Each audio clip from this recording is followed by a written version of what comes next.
Okay. Once again, with sincere apologies, but if you go home via Richmond, don't. Simple as that. Top table scene, we start at the far end. In fact, you know everybody, so we've got Mark at the far end, then Phil, then Dean, and Erasmus, and Cliff. This has been beamed around the world, presumably. I'd like to say good morning to my daughter, Lisa, in Wellington, New Zealand, and good evening to my son, David, in Croydon. There we go. That apart, welcome to everybody here to the Fans Forum. We've got a number of questions here already, and I know a lot of you people are somewhat reticent and actually coming up with questions. I normally start by saying, can we have a question? Nobody says a thing. So I'm going to start for one that's already been sent in, and I'm going to ask it. Chris Paul has asked, crikey, we're going right to the finish right here. What do the five of you think a realistic finishing place goal for this year is? So we can start with Cliff. Well, I know where I'd like to finish, which is the top two. It's a very, very tough league, but we've got a really good team of people, a really good squad, and I echo what Matthew said in the email to the fans last week, is realistic aim is to try and get into the top six. Do you want to comment on that, Dean? It's your job, you're next. Well, I can't really change from what I've told the players because I've told them I want to finish first. But why would you start any season without wanting to finish at the top? As Cliff said, it's a really, really tough league with some big clubs in. Aston Villa, Norwich, Newcastle coming down. It just makes it a really exciting league, but what better league to win than? But no, it'll be tough, we know that, but as long as we're competing in every game, then who knows where you can finish. And we all saw what the likes of Bournemouth done a couple of seasons ago. If we could emulate that, it'd be brilliant. Going that way, Dean. I know Erasmus missed out, but yeah.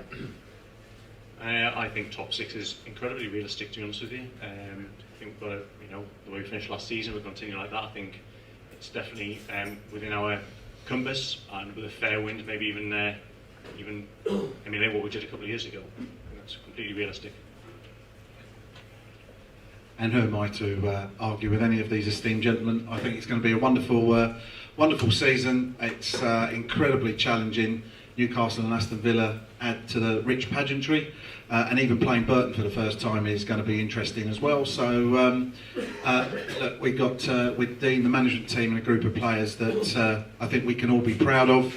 We know they're capable of giving it a really good go to get into the playoffs. So let's hope we get into the playoffs. It's going to be a really exciting season come what may.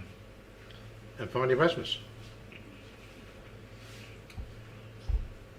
I think top six is realistic. It's, as Cliff said, a tough league. I mean, a lot depends on who's got the luck, who can avoid injuries. Last season we were really unlucky early in the season, and I mean, it's like championship changes from week to week, and I think looking back at what happened last season, especially in the end, I think that breeds for a lot of optimism. And you can feel, you can speak more about that, but you can feel that the players have a lot of trust in the project, and I think they really feel they have a fair chance of getting into the playoffs. Excellent, really good, optimistic start. Now, when we ask the questions, can I ask you to introduce yourself as well? And if somebody's got another comment they want to make, wait until you actually receive the microphone. So if you'd like to put your hand in the air, right at the front. Thanks, Chris. Thank you. Yes, my name's John Stride. I'd like to talk about the pre-season friendlies. I went to all of them except the one in Germany. We haven't managed to score more than one goal. Can you talk right to the microphone, please? We haven't managed to score more than one goal, as you know, in per game. And admittedly against Peterborough, we had loads of chances to score a lot of goals. But the other games, I don't think we had a great many chances. And certainly the game against Millwall, I was very disappointed, particularly the second half, when I think we only had one shot from memory, one goal. And I just wondered, are you concerned about the lack of striking power that we've got at the moment, and particularly with Lassie Beaver going off for a few weeks? I think I was more disappointed on Saturday than you was. because we wasn't very good at all, and the players were told that. But over the games, there's been, I mean, even on Saturday at Millwall, Scott Owen could have scored a hat-trick.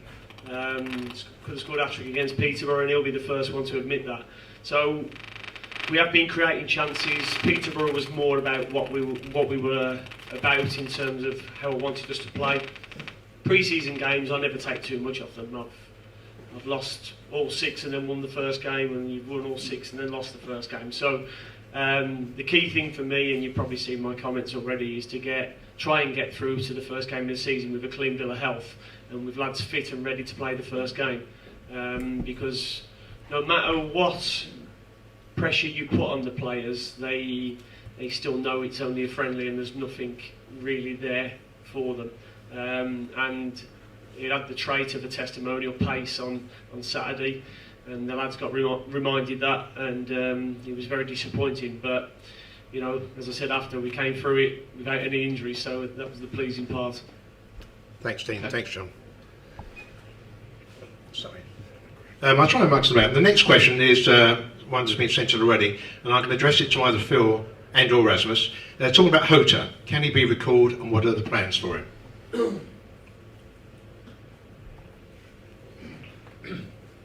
Yes, he can be recalled. Do we have any plans to? No. He's. It's slightly tricky to talk about individuals' personal circumstances. I don't want to breach any sort of trust or confidence, although I think there's information out there as to what the situation is. We just felt that in January was the best thing for him, for his family, that he went back to Spain. He had a baby, so he's looking after his family right now, and we're talking to him about the future, and we'll see how that pans out. I don't really have a crystal ball. I'm not quite sure how that'll pan out over the next year, but yes, he has a recall, but I think the best thing for him still at the minute is to remain in Spain. Thanks, Phil. It's quite interesting, this sheet, and I've got a sheet of questions that have been put in beforehand, and it's got the name alongside the person who's asked the question. The name alongside it is Hosta. Was it he who asked the question then?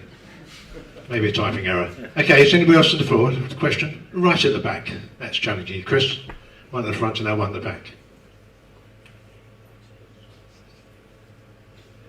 Hi, I'm Adam, but I've got a few questions that biased members have sent in.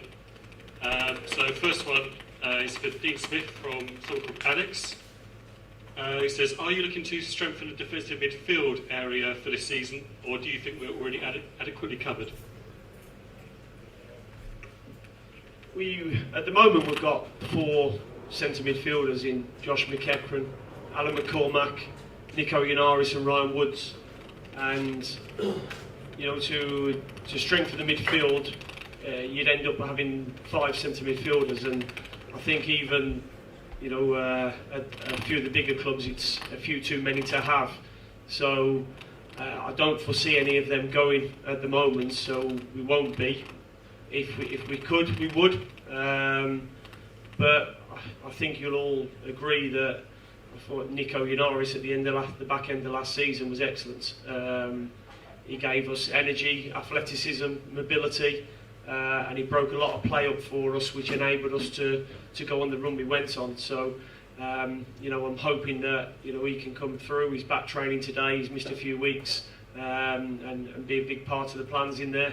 But we've also got Alan McCormack, who came back late last season as well, who we know can be a bit of a destroyer, break things up and win the ball for us, and that's being polite to Alan. You know, but he's a very good footballer on top of that as well. So, and we've also got Josh McEachran, who we know was troubled with injuries last year.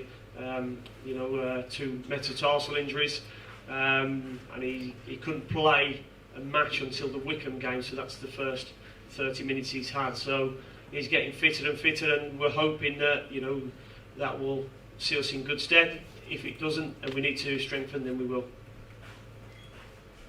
Second question, Alan. Thank you. Okay. Can we have an update on Andreas Bjelland's injury and also Lewis McLeod? And will it be ready for the season? Yeah, Andreas had an adductor strain during the Wickham game, and he came off at half time and felt it we felt it would only be a 6 or 7 day thing, and he came back to training, but he felt it again, so he'd probably put him out for another 2 or 3 weeks from there. So that's probably about 10 days ago. So he's on the comeback trail. It's nothing to worry about from his long-term injury. It's just something that he's picked up, and Lewis McLeod has been excellent, to be honest, in training and in matches so far. And I think if you've been following the games, you'll have been pleased with what you've seen so far, and he looks a really exciting prospect for us. And which is pleasing certainly after a real tough 12 months for him with injury. Thanks, Tim. Next question comes from a question sent in, and I'm going to address this to Cliff, but also seeing Brian and Chris here this evening. But Cliff, what are the latest developments surrounding Lionel Road? And the second question from Wandering Bee, what plans are in place for next season at Griffin Park when it has to be all-seater?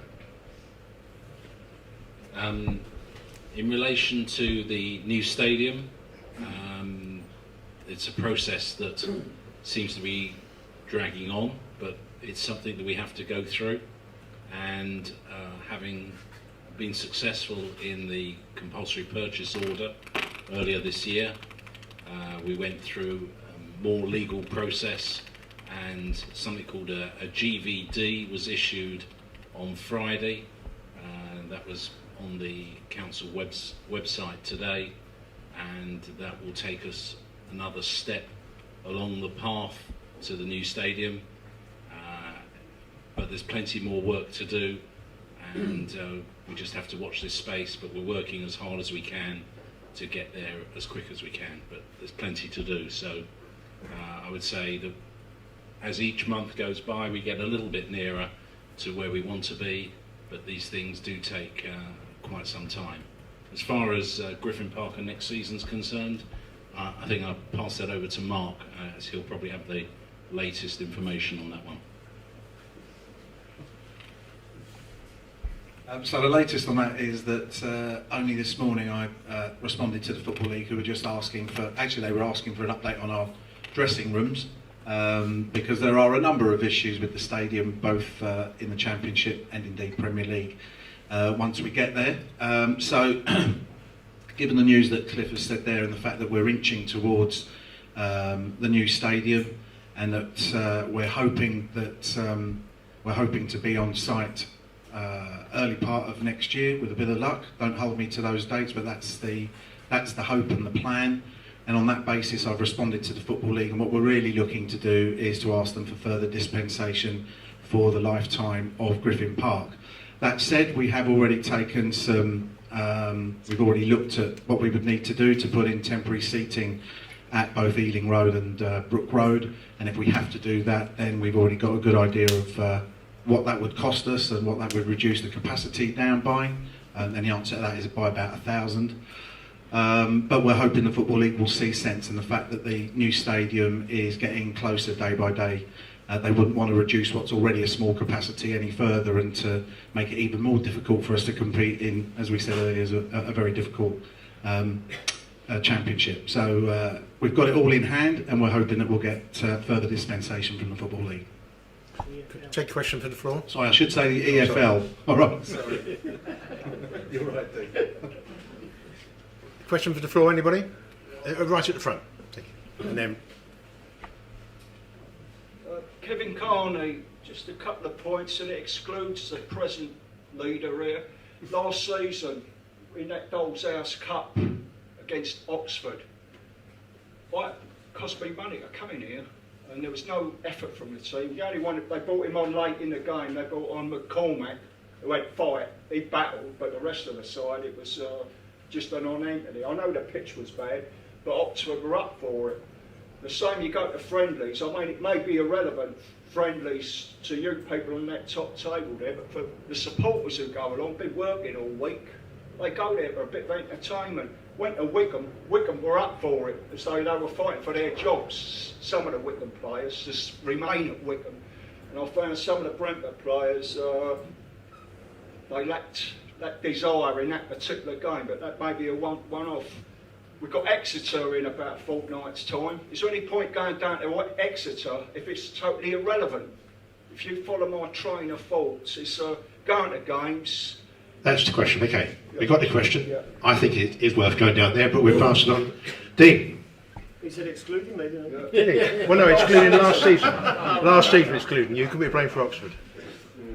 Yeah, I mean, pre-season's a little bit different because different teams will have different plans in terms of their training. So, you know, we go to Bournemouth and play 45 minutes each. We play Bochum and they're playing 45 minutes each. So different teams have different minutes that they're playing to get them to a certain level. You know, I think the players will be disappointed to hear that you thought they weren't putting the effort in or trying. Sure they were, they probably just didn't play well on that day.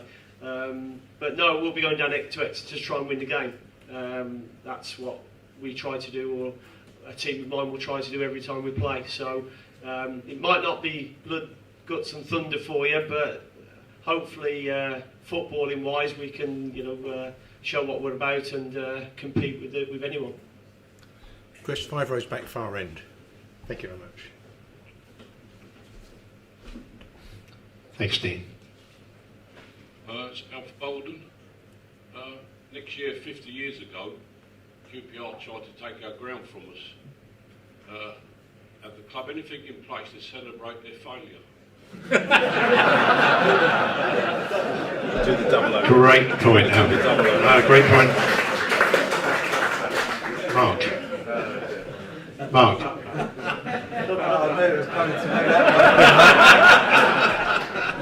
Thanks for the hospital pass, Peter. I think we spoke about this actually, and you brought it up when I was outside the stadium a few weeks ago. So the fact of the matter is, I think we will. It was a good reminder. So I think the club will. You can't go past a landmark like that and not do something about. I'm not sure celebrating, but we'll celebrating it or marking it or commemorating what went on and the efforts of the players and the supporters at the time to keep the evil QPR away from Griffin Park. But also Mark Chapman has also reminded me that there's another landmark in October when which we plan to mark, which is 4,000 league games. So we're going to mark that date, and I see no reason why next March we can't do the same. Thanks, Mark. The word is celebrate, by the way. Anybody else on the floor? Gentleman at the front. We come back to gentleman a little bit further back in a while.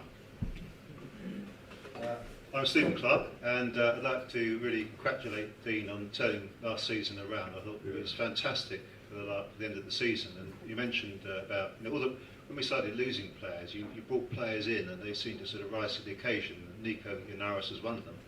I thought Konstantin Kirchbaumer was another, actually, who I thought had a fantastic end to the season. I was going to ask about Alan Judge, though, and to find out, what might be the future for Alan at Brentford, getting over the injury. Obviously, other clubs were interested in him when he was doing very well. And I also wondered whether, in circumstances where he got a really bad injury, whether what the insurance situation is, whether basically Brentford takes all the loss in that type of situation. There's not much help in a situation like that for Brentford. I mean, that's just bad luck, and we were in a position at the time where we could probably have sold Alan for a lot of money this summer, and now we can't. So we just have to hope that he recovers quickly and comes back and hopefully before Christmas, and will be able to play for us. Yeah, Alan was fantastic last season, as everybody knows, and it was such a horrific injury. But it's great to see him on the comeback trail now, and he wants to get back as soon as he can, really. So, just one of them things that happen in football. Maybe before Christmas we might see him again in the Brentford shirt. I hope so. His recovery seems to be going well. He's round the training ground every day. He's got a smile on his face now, which is something, because it's not always a smile on his face. But no, he's in a good place. Thanks, Dean. Taking another question that we've been sent in from Mark Davis. I'd like the comments, I think, from most of the panel here. So what do you think of Ian Holloway's prediction today that the club is going to get relegated this season and that we're regressing as a club?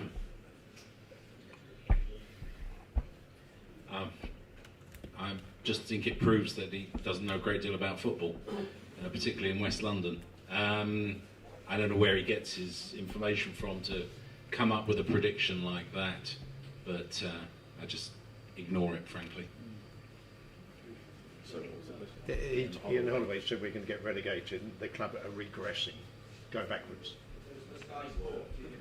All right, okay. Okay.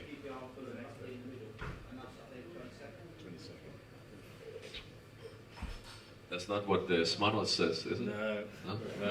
Good. That's why they're smart. Yeah. No, I mean, well, what I can say is, when I went to the training camp in Germany, and I saw the atmosphere and the organization there, and I had like a benchmark from last year where the project that we started was in the very early days, and it made me realize that it may not have always looked like that from the outside, but it felt like that from the inside, that we've come a long way in the last year in terms of culture, in terms of the organization at the training ground, and so I can see why we would not expect to do better the coming season than we did last season. Yeah, I mean, pundits will be pundits, won't they? I'm sure we all watched the punditry in action during the Euros, and I'm not sure many picked Portugal, did they, after the group games? So, they have to make opinions, and Ian's made his opinion. In terms of regressed, I can only talk about since I joined the club in November, and while we've lost big players for us in Tarkowski and Button and Bidwell, I think we've also replaced in Egan, in Bentley, in Sawyers, young hungry players who I think we can develop further as well. So I don't feel as a football club it's regressed. I feel it's certainly moved forward, but as I say, I can only speak from the since November, since I joined the club. I think Ian Holloway probably only sees Brentford around the time that we're on Sky, and to be fair, the last two times was it Brighton away, Burnley at home, Burnley first off, where we weren't very good, and I'm sure he's taken just a snapshot from those two games and sort of extrapolated that into next season. And of course the Burnley one was around the time when Tarkowski left as well, so that's probably where he gets it from, but we know better than that, I think, so and what we'll say on it. And it's just an opinion, isn't it? Who you can take it seriously or not? Who really cares what the pundits say? We know what we're about. I think we know the quality of individuals we've got at the club on and off the field. And I think Phil's point is absolutely right. Ian's probably aware of Brentford from the 2 or 3 games that he probably was involved with as a pundit for live games last year, and that snapshot he's taken forward into next season. Frankly, they can say what they like. We can stay under the radar and just get on with our job and achieve what we want to achieve, and we don't need to really worry too much about what the pundits say or don't say.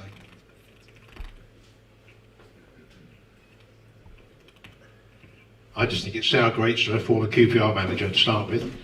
And I had to say, I know Dean's not been here too long, and some of these other gents, maybe not too long. I've been involved with the club for over 60 years, and Dean, some other people in this room, and I had to say, where we are now, we've never been as far forward as we are. Off the pitch, on the pitch, everything about it.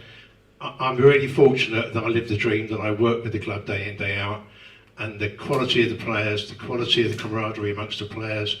There's no cliques there. The quality of the camp we had in Germany, excellent. Just everything about it. This club has come so far in a very short space of time. And to just think that anybody thinks this club's regressed, they obviously know absolutely nothing about it. So, good riddance to it. And he used to play for us as well, but as I say, former since that, he moved on to Loftus Road. You know what happens when you go there. Right, another question from the floor. One of those gents, yeah, thanks Chris, 2 gents together there. Hi, it's on, isn't it?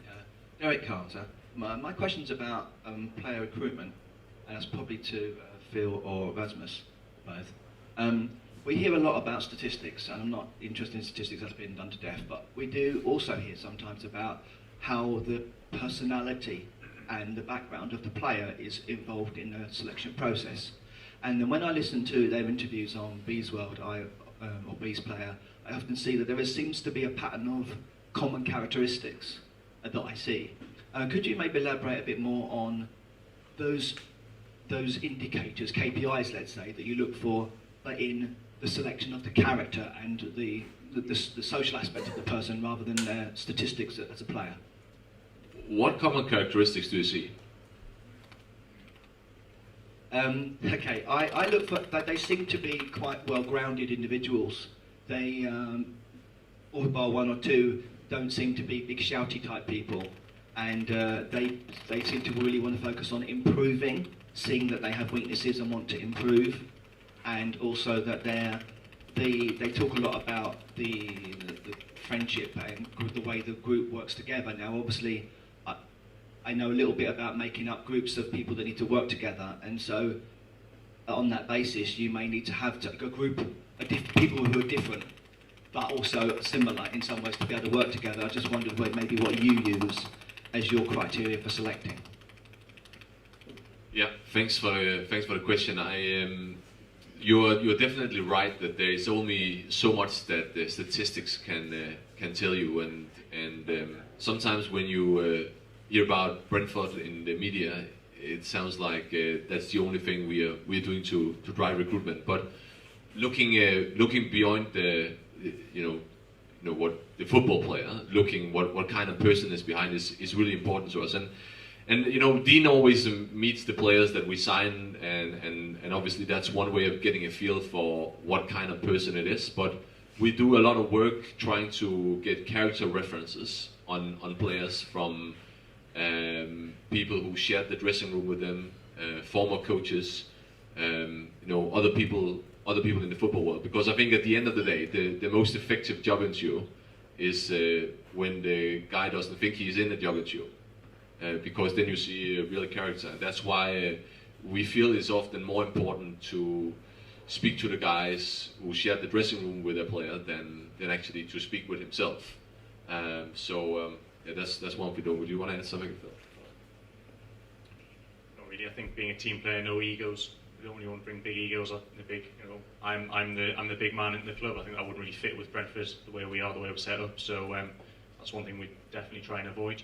I think Sergi Canos last year was a fantastic example of a player who just fitted in, really well. His attitude was fantastic. He wanted to improve, and when we saw the big improvement in him over the course of the season, and now obviously got a big move out of it. So yeah, nothing specific, and there's no checklist of characteristics, but just a well-rounded individual, I think. A question that we've been sent in, and this is from Paul Sagers, and I'm sorry, I can send the microphone back to the other end. It's about kit, Mark. He said, why do we have a home kit which is white? Which I think is a bit of extreme from Paul. But maybe you can give us the background to the choice of the kit for this season. It's all about, yes, there's more white this year. Last year there was a lot more red. It's all about Adidas coming up with, they know that they can't mess around with red and white stripes and black shorts and black socks. The owner's very keen that we never move away from black shorts and black socks, so you won't see any changes on those things anytime soon. It's really just a case of Adidas come up with a design. It comes to a group of people, including the important people are people like the kit manager, the retail staff. I get involved somewhere along the line, and we do run certain things past the owner, because there are certain things that are very key to Matthew. He's a Brentford fan. He holds certain values about the club, and he doesn't want people coming around and messing around with those too much. So this year it has got too much white, but it's distinctively different from last year. And when you're hoping that people will pay, more than £40 for a shirt, there has to be a reason for people to want to buy that. But I'm afraid it's some people are going to like the kit, some people aren't going to like the kit. Every year I've been here, and I suspect it's happened for years before, some people will like the kits that we come out with and some don't. So there's been lots of positive stuff. There's been actually, I actually think there's been relatively little sort of discontent about this year's kit, but I'm very aware of there's too much white in it. But it is, it's a process that we go through with Adidas. And as I say, there's a number of people who are involved in it, and there'll never be any movement away from red and white, as you can imagine, for the home kit. We can look to be a little bit more liberal with the away kit, and if I have to be very honest with you, we have to come up with very commercial kits. Producing revenue and profit through the shop is important to a club, any club, but particularly one of our size. So we have to come up with ones that we think our fans are going to be interested in buying. So that's what Adidas come up with, and it goes through, as I say, a panel at the club. Thanks, Mark. Chris, another question from the floor, please. Thank you. Melvin Collins, blind supporter, now in my 64th season at Brentford. I've got two very quick questions and then a slightly more complicated one. The quick questions is, can you confirm, has Andy Goalkeeper gone out on loan, or has he been sold?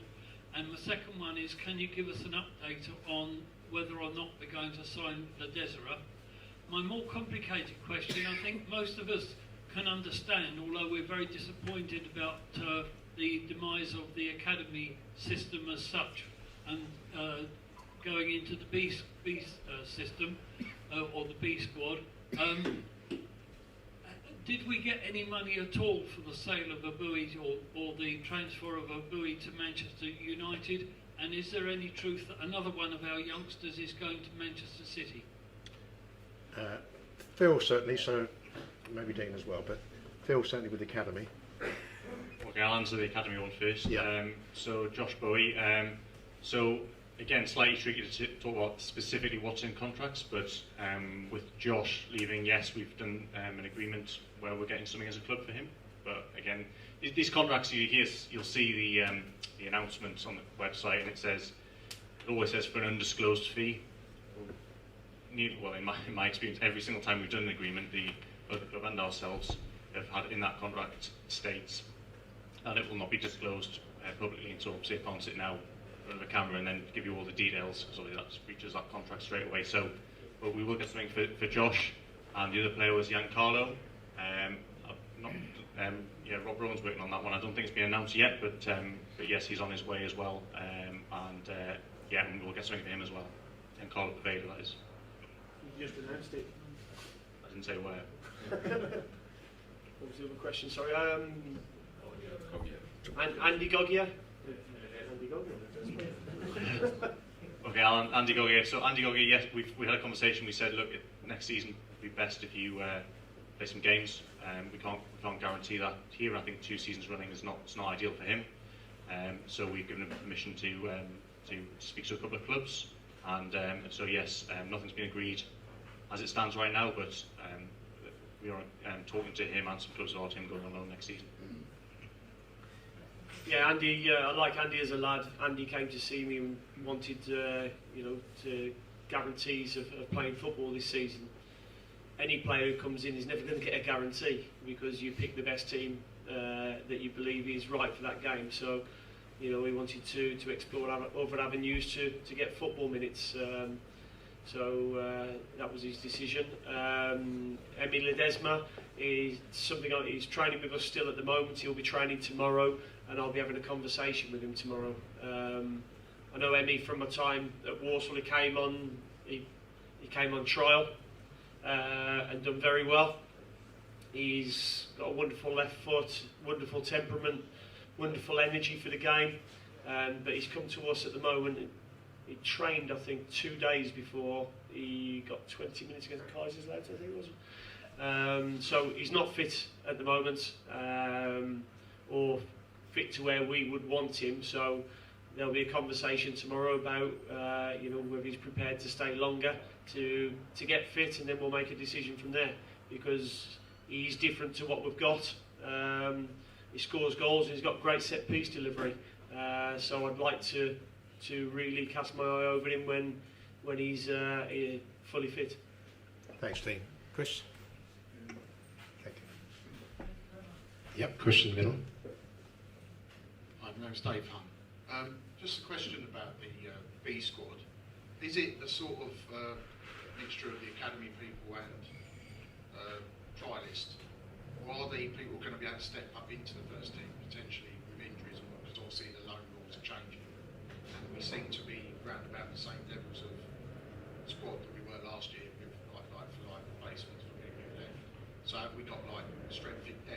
squad, or is it going to come from the B team?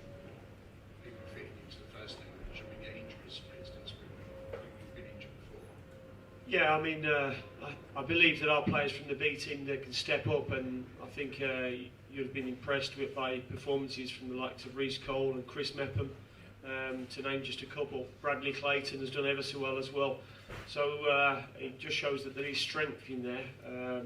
With the emergency loan system shutting this season, it means that once September the 1st is underway, that you can't bring anybody else in.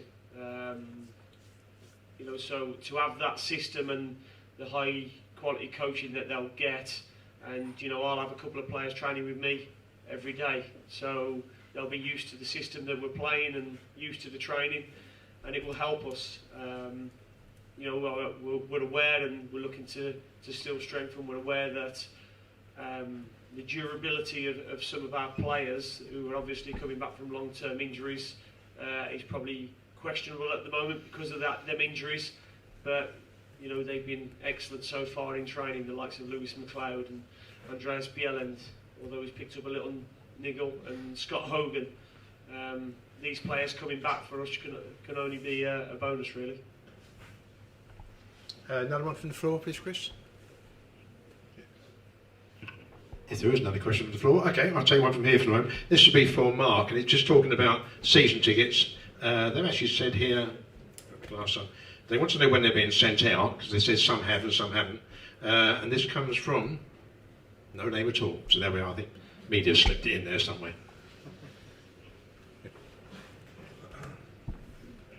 I'll keep it short for once. Season tickets, quite a number have already gone out, and they will continue going right out through to Thursday of this week. Memberships start being sent out on Wednesday. So what I would say, if anyone hasn't received their season ticket by the start of next week, then a quick call to the ticket office will get that sorted out. So most of the season tickets already out, carry on through to Thursday of this week. Memberships start being released on Wednesday. And with the microphone on the way back, and stop at Dean, the question's been asked by Chris Whittart, who will be the new captain this season? I'll decide when I've decided on the team on Saturday. It's quite funny the question of a captain, because I was fortunate to be a captain at every club I played for. So choosing ones I always find quite difficult. And when I was doing my pro licence, I had to do a talk, do a conference call on choosing a captain.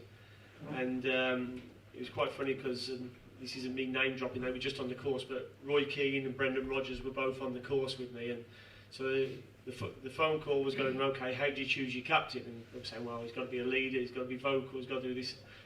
And then I threw in, well, surely he's got to be somebody who you expect to play every game, because if it's not, then there's no point choosing one. So at the moment I'm assessing the squad and looking at who I believe has got the 46 games in them, and I'll take it from there.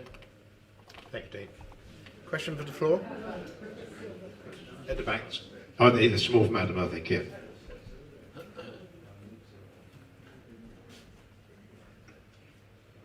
Thanks for being able to back up, Adam. Well done. I've got one from Keith. As a question for Mark. Has asked, can the club introduce a method and way of nominating those who work at the club with recognition and appreciation as and when the supporters feel it's justified? Great idea. We'll definitely look at that. And those people that attended the Player of the Year awards will have seen that we did make a special presentation to a steward who worked at the away end, who just had a couple of fantastic letters sent in by visiting supporters, to be honest with you.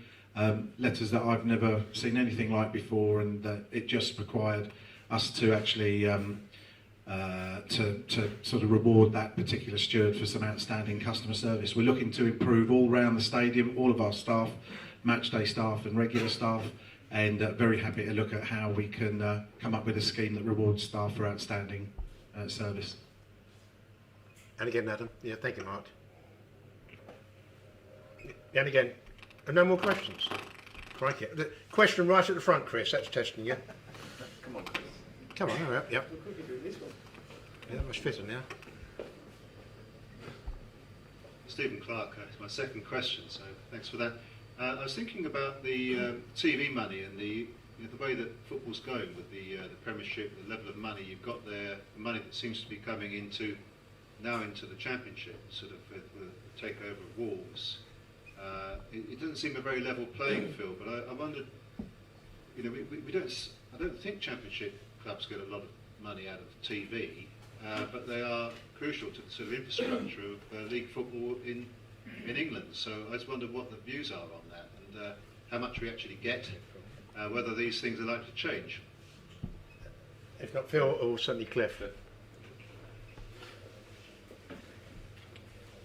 The gap between the Championship and the Premier League is absolutely enormous, and some of you know I've just recently been appointed to the board of the Football League, and we'll be representing Brentford at board meetings. I've got my first one on Thursday, and certainly for me one of the key issues will be to see how we can bridge that gap.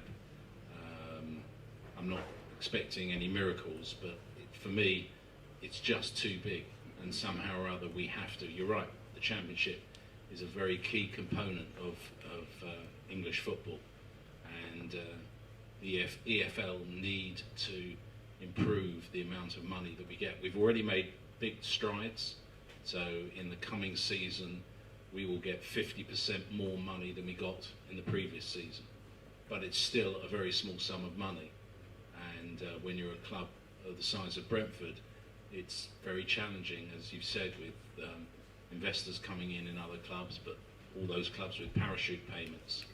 So it's not something that's going to happen quickly, but it's something that certainly during my 3-year term I will be working very hard to improve upon for the benefit of not only us but all of the clubs in the Championship. And congratulations, Cliff, as well. Question for Phil here. Somebody's talked about Ted Knutson. Maybe a lot of you don't know Ted Knutson. They said, why did Ted Knutson leave? This is from Leonard Wright. And has it left our stats-based, European-based cheap signing policy in tatters? On what policy? On what policy? cheap It says a stats-based, European-based cheap signing policy in tatters. Okay, yeah. Quote Leonard Wright. Yeah, devastated. The policy's been devastated. Ted. So with Ted came in about 18 months ago. Did a good job while he was here. Brought a lot of new things to Smarts. Actually, he was a Smarts employee, not a Brentford employee. Did some good things. We decided back in March we just wanted to change the direction and bring in a new chief scout, which we did. Obviously, Andy Scott, and just change it up a little bit. Really, don't want to go too much into the details of Ted leaving. Obviously, just say he was a good guy. He did a good job for us, which is a genuine comment. Our policy on players, obviously, we brought in more overseas players last summer than this summer. I think that leaves us. Well, we've brought in none this summer, but more homegrown players this summer leaves us in a position where we can start strongly. I hope this season, players who are more used to English football.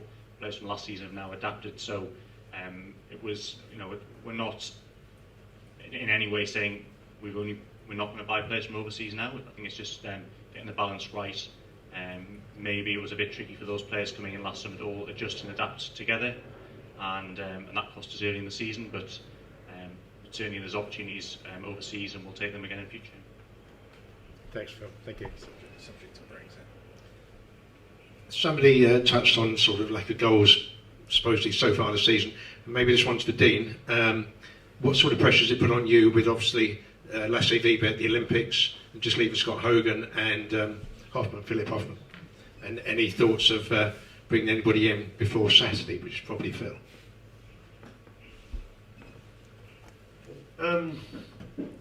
When Lasse told me that he'd been called up for the Olympics, I was very much hoping that he would tell me that he didn't want to go. He said he'd love to go, and he will never get the opportunity to go again. So who was I to stand in his way? But like I say, this without without Rasmus listening to me, but I did say I hope you go out fairly quickly.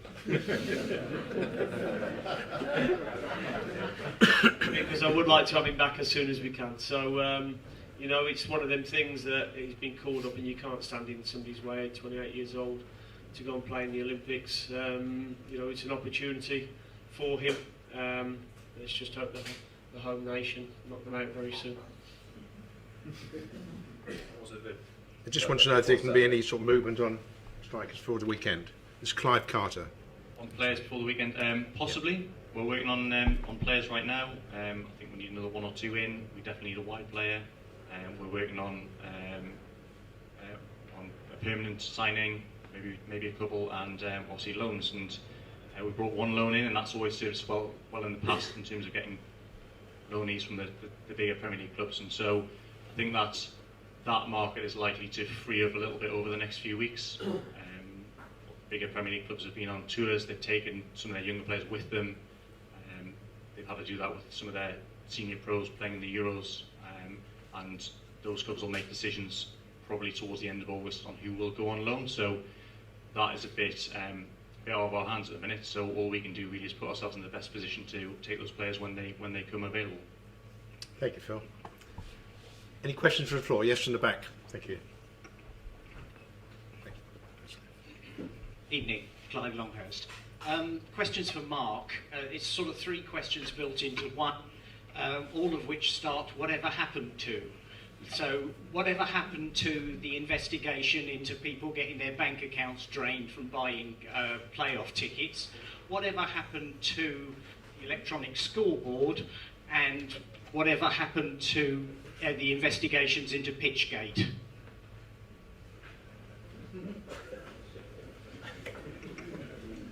Okay, well, from the top, it's been some time since we've had communication with the company that were involved in the fraudulent activity when we got to the playoff final a couple of years ago, 2 or 3 years ago. We fought hard. As far as I'm aware, the last time that they would talk to us, there was a police investigation still ongoing. They would only give us sketchy amounts of information. The company themselves refused to take responsibility for the problems that occurred. I can't. It's just I'd bore you with too much detail to tell you where they came from with that one. We tried to get a refund for every fan. They get their fees back. They refused to do that. We spoke with Bradford. Bradford by this stage had pretty much given up the ghost because Bradford supporters suffered in the same way. And I'm afraid I think everyone had their money refunded to them, and it's left a very sour taste in the mouth, and certainly it's a company that we would never deal with again if we're ever in that position again. So I'm sorry, it's not a great answer, I have to say, other than it died a horrible death because we just reached the brick wall and we couldn't get any further information out of I think it was Ticket Zone was the name of the company. So they just flatly refused to, as I say, accept responsibility, and there was an ongoing police investigation. They would only give us very, very small amounts of information. They were frightened that we would share the information with the world and therefore, tip anybody off about good ways of being able to run a fraudulent system through the credit cards. So I'm afraid that one there I haven't got much in the way of an update for you. We've not had any contact with them for probably over 12 months now. The second one was the electronic scoreboard. The electronic scoreboard was discussed, and we decided to not go ahead with it last season. It's still it's still something that we're looking at, and we're looking at introducing digital advertising around the perimeter because we're finding more and more of our corporate partners are looking for that type of coverage. The scoreboard, to be honest with you, is more about matchday experience and being able to engage with our supporters. So at the moment, that's still under consideration. We have to come up with a solid business case to make that happen.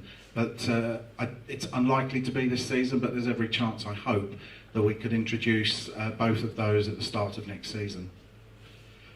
And finally, Pitchgate. Again, without going into too much detail, it took, all the way up until about April, May of this year, but we did reach a satisfactory outcome with the company that the club, held responsible for the problems with the pitch last season. And other than just saying to you that we've reached a satisfactory outcome, one that we're pleased with, there's nothing more that I can or I'm able to say as part of the legal process that we went through with them. But the club, as I say, was satisfied with the outcome. Thank you very much, Mark. Any more questions from the floor, please? Yep.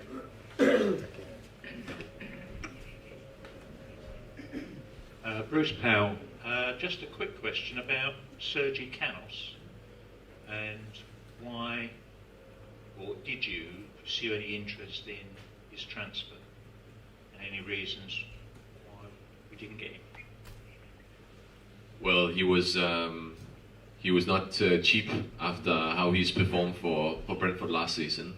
And it's no secret that we really liked him, and we would have loved to see him come back to Griffin Park this season. But I mean, there were bigger clubs with bigger budgets in for him, and in the end, unfortunately, we couldn't match that.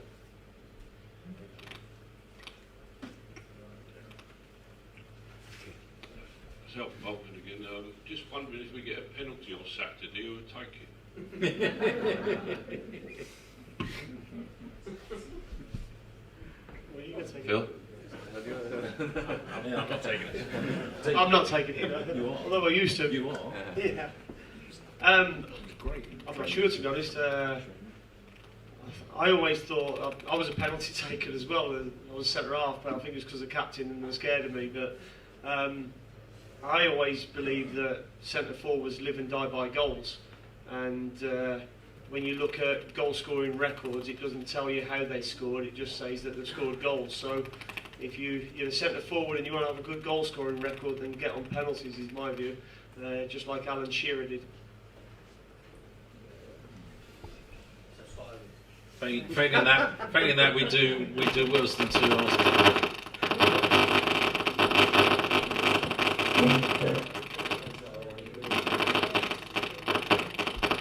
We can't blame Cliff, it's happening over there as well. So. Pass that over real quick, please.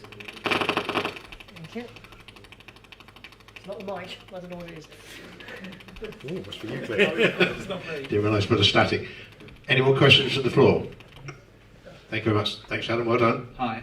Again, sorry. again. My question's about set pieces. We recently had, whilst we were in Germany, a throwing expert come along, and I watched some of his videos. It's quite entertaining. And I guess he gave some input on how to extend and improve on benefits of throwing. So my first question is: are we going to see? How's that going to manifest itself in games? Whether we're going to actually benefit from throwing? And the other thing was, we had a set piece coach last year, and whilst we did see some quite interesting variations on set pieces, looking at being Brentford and being different and risks taking, I'm not sure everything really came off. So my question is, and I know we have another one this year, my question is, are we likely to get a greater success in set pieces, and how might we go about using throw-ins? So, I mean, like free kicks, throw-ins is a part of the game. So why not think about how you can do that better? And you know, that's some of the questions that we try and ask ourselves. Maybe other clubs. I mean, it really comes back to Brentford, not, you know, as we said so many times, being able to compete on budget. So we have to find a different way. So we're trying to explore all potential edges in the game, and throw in. We looked into that. Let's see. We don't have a real plan for if we're gonna do something with that this season. But it was just a bit of an experiment, really. Set pieces in general is something that we also explored, and you're right that last season we had some success with it. We actually scored quite a few goals on set pieces, and hopefully we'll be able to do this to do better this season. But we always try and optimize, improve how we do things, and that's why we've done a few changes this season on that part as well. So let's see if we're going to see the Christmas tree again. Thank you. Adam. Okay, managed to find one more from Tom Burns, who says next year will be the 25th anniversary of our Anglo-Italian Cup campaign, for those who remember that. Have the club thought about how to mark this, and perhaps we could go out to Italy next year for our pre-season match? We're just going to spend time celebrating everything, basically, aren't we? That's what we're looking to do.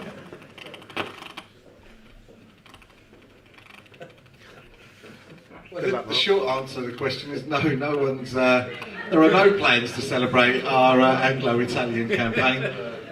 With a wife that comes from Sicily, I'm all for going to Italy on a pre-season tour, however, but that's going to be entirely up to Dean and his team. So, no, we hadn't thought about that one, Adam, but we'll put it in a melting pot along with the other celebrations that we've talked about this evening. Any more questions? Excellent, good. That's one end, one at the front then, Chris. Thank you. With the financial fair play rules changing, so you can spread over 5 years now, are Brentford harmed more by that, or is it a better arrangement for the club in general with the new FFP rules that just come in? It's over 3 years, so a rolling 3-year basis, and I think it gives flexibility for all clubs in the Championship. So I would say, on balance, it's better for Brentford as well as all the other clubs that we're competing against. Succinct answer, thank you. At the end there, Chris, thank you. This is another one about Lionel Road. Firstly, can you say if there's any risk to the project as a result of the likely fall in the commercial property market following the Brexit vote? And secondly, are we still aiming to get into Lionel Road in the second half of 2018?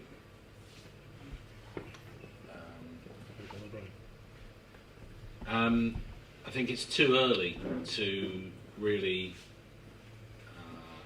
come up with a definitive view about the impact of Brexit. The initial discussions that we've had with our advisors is that there will still be plenty of demand for residential property in this area, and it's at a price level that we think shouldn't be too badly affected. But as they say, a week is a long time in politics, and in the property world, who knows where we're going to be in 2 or 3 years' time. So I'd say we're cautiously optimistic that there won't be any significant adverse implication.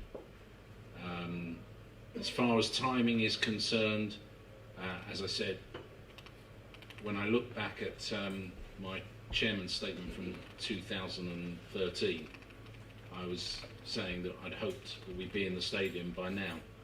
So there's no point in me saying we're going to be in by a certain date. As I said earlier, we're doing everything we can to inch along the process and get there as quickly as possible, but without making mistakes, and making sure that we go through a due process and get it as right as we can. Realistically, as Mark has already said, if we can get on site within the next 6 months or so, then it's a 2-year build project, so 2019 is most likely. Thanks, Cliff. Gentleman there. Morning, Michelle. I just want to know on Judge. Obviously, we hope he's back before Christmas.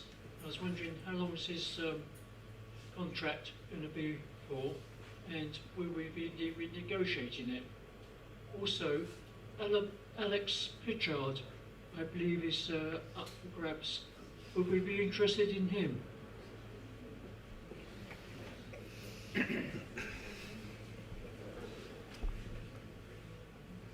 Alex Pritchard, too expensive, I think.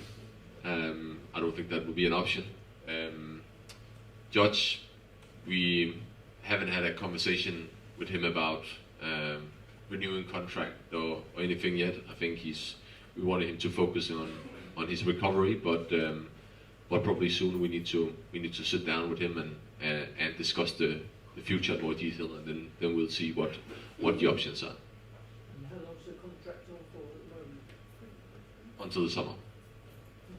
Thanks, Rasmus. Thank you, Rasmus.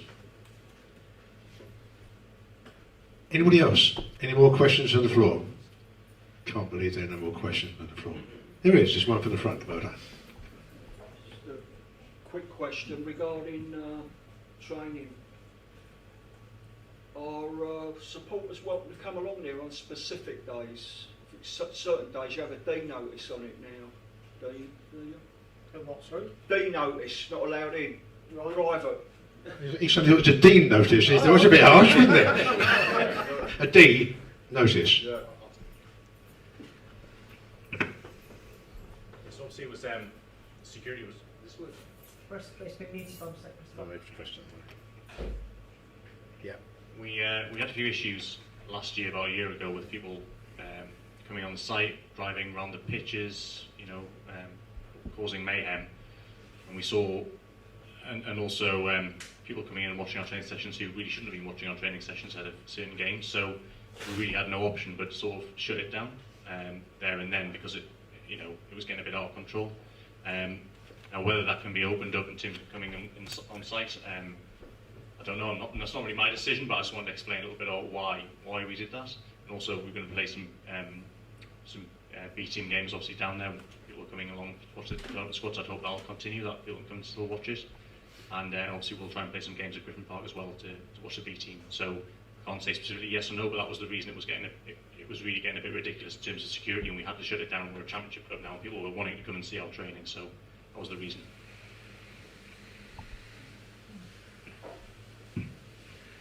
But it really wasn't Dean's notice, honestly. He really shouldn't be blamed. I just see the question here. What is the club's views on the new B team proposal and league expansions? Yeah. That's the question.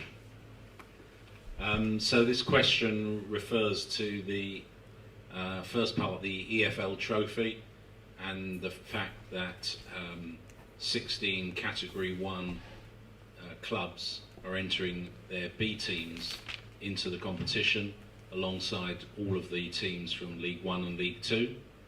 So as a club we're not affected by it, but it's an interesting experiment.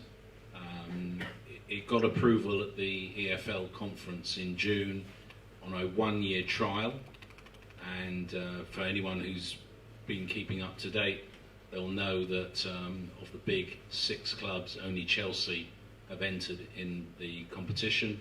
All the other big 5 have decided not to put a team in, but it does mean that some clubs from the Championship who are Category 1 status have entered, and it'll be interesting to see how it goes.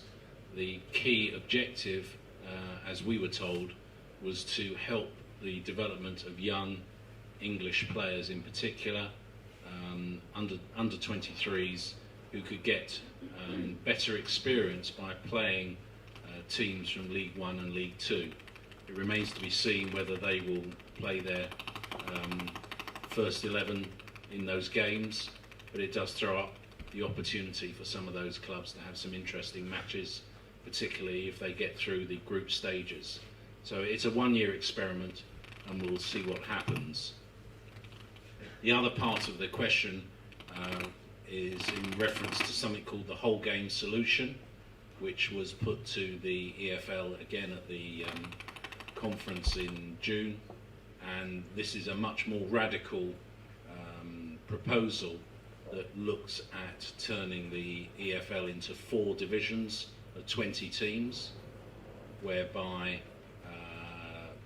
each club will end up playing 38 games instead of 46, and we'll all have a view as whether that's good, bad or indifferent, but it has massive ramifications for a lot of clubs. It will enable some clubs from the National League to come up into the EFL, and it was pretty light on detail, and I imagine that in the next 2 or 3 board meetings that's going to take up a fair chunk of our time in discussing the merits of this proposal, seeking feedback from all of the clubs, and we'll be ensuring that all of the clubs in the EFL get a chance to express their views on it. It's as I say, quite radical, but we feel that it has potential to be very beneficial for the game as a whole. We know that the Premier League and the FA are generally supportive of it, but there's a lot of work to go through to even get to a situation where we could recommend it. And as I say, it's very early days, but once again, the Football League, the EFL, want to be at the forefront of driving football forward in this country, and we think that it certainly merits some discussion and consideration, and that's what we'll be doing over the next 6 months. Perfect. Thank you very much, Cliff. Thank you. Any more questions? Got another 15 minutes, so you've been loud out tonight, so might as well make the most of it. No more questions? Okay, I'm just going to ask Mark, just to maybe want to tell us a bit more about our new sponsorship this year, 888 Sport.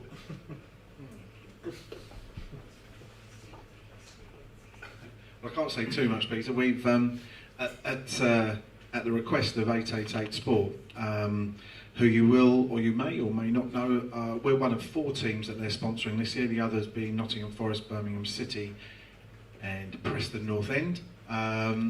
888 themselves plan a big launch later this week as we get into the run-up to the start of the new season. The club, through our notorious kit man Bob Oetting, are represented as part of that launch, and they've asked us to, other than to actually gently announce that we've got new sponsors, it's the reason why the club haven't made a big splash, and you've seen nothing from the club particularly about our new relationship, which we're delighted with. They're it's a gaming company, obviously, and the exciting thing from our point of view, certainly from the marketing commercial department, is that they actually really want to work closely with the club to activate their sponsorship, and that will include some benefits for supporters, not free bets. These are things where they actually want to help supporters with the matchday experience.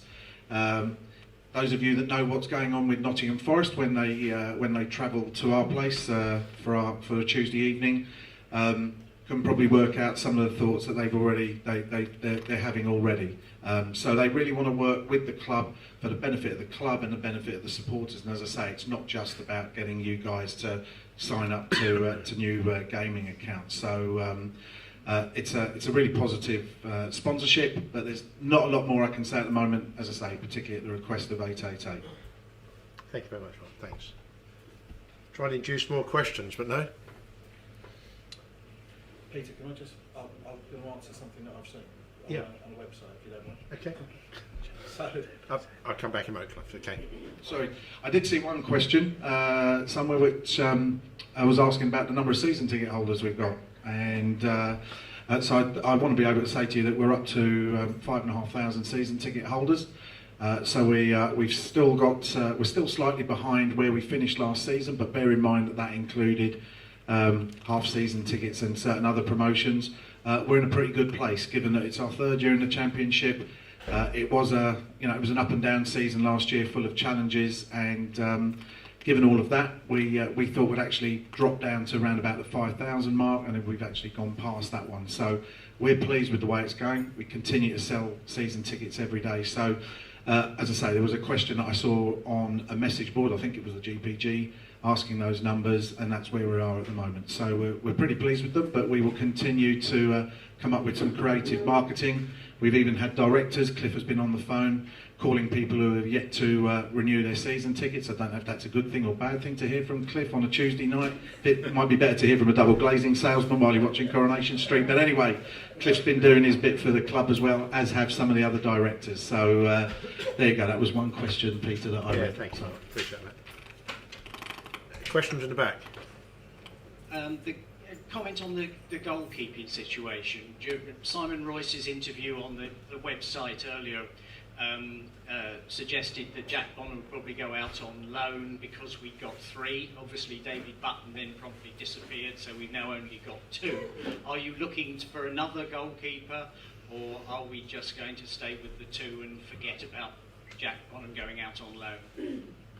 Yeah, I mean, at the moment, we've bought a very exciting young goalkeeper in Daniel Bentley, who in my opinion, he's the best goalkeeper in League One and League Two over the last couple of seasons. But Daniel's also not played in the Championship yet, so at the moment he's got Jack Bonham competing with him, and I've spoken about this to the press before, that I've only seen good things from Jack in terms of seeing him in training. I'm not tainted by things that have gone on previous, that a game against Oxford I've been told he didn't do so well in. He's done excellent in everything that he's been involved in with me, so for me he can compete with Daniel Bentley for the number 1 shirt. And the reasoning, if we'd have kept the 3 goalkeepers for Jack going on loan, was that he needed to play football. He needs to play regular football, because he hasn't had that experience over the last couple of seasons since he's been here because of David Button's form. Thanks, Dean. Thank you. We've got a couple more questions. Next one for Rasmus. Is there anything else we can gain from our relationship with Midtjylland? Well, there's an ongoing dialogue, about ways we can collaborate. On Sunday, for example, our head of football operation, Rob Rowan, will go to Midtjylland to speak to the guys about how we could potentially collaborate about participating in really strong international tournaments on the youth side, and put together the best players from the B team, the best players from Midtjylland's academy.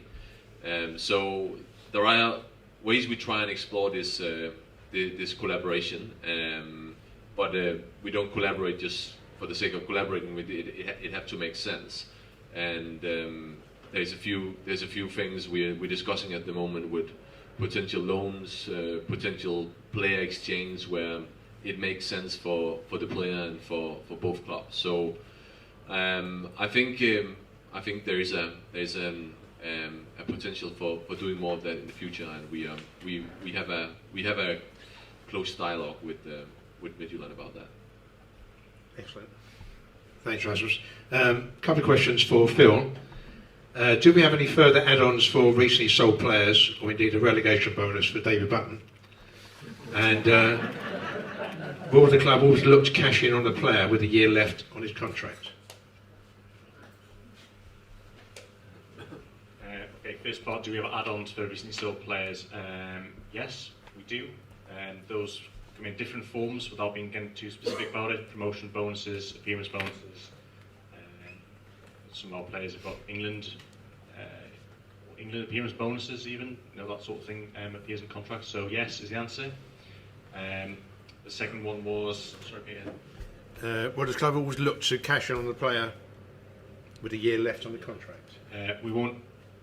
Difficult to say. I'd say more often than not, probably, but it depends on the player, his valuation. What's in the market. At some point, David Button had a year to go, but if we don't get the valuation we want, there's just no point in selling him. You might as well keep him for a year. Obviously, again, that situation, you're looking at who you can get in to replace him as well. So we already had Daniel Bentley. So there's all sorts of different variables that are factored in there. But I wouldn't say as a blind rule we sell at any cost we sell for any price a player who only has a year on his contract. Thanks very much, Phil. I'll ask any more questions before we say thank you very much for coming this evening. First of all, I'd like to apologise for waiting your time to start, but I'd like to thank the gentlemen for their time this evening. Mark, Phil, Dean, Rasmus and Cliff. Thank you very much, gentlemen.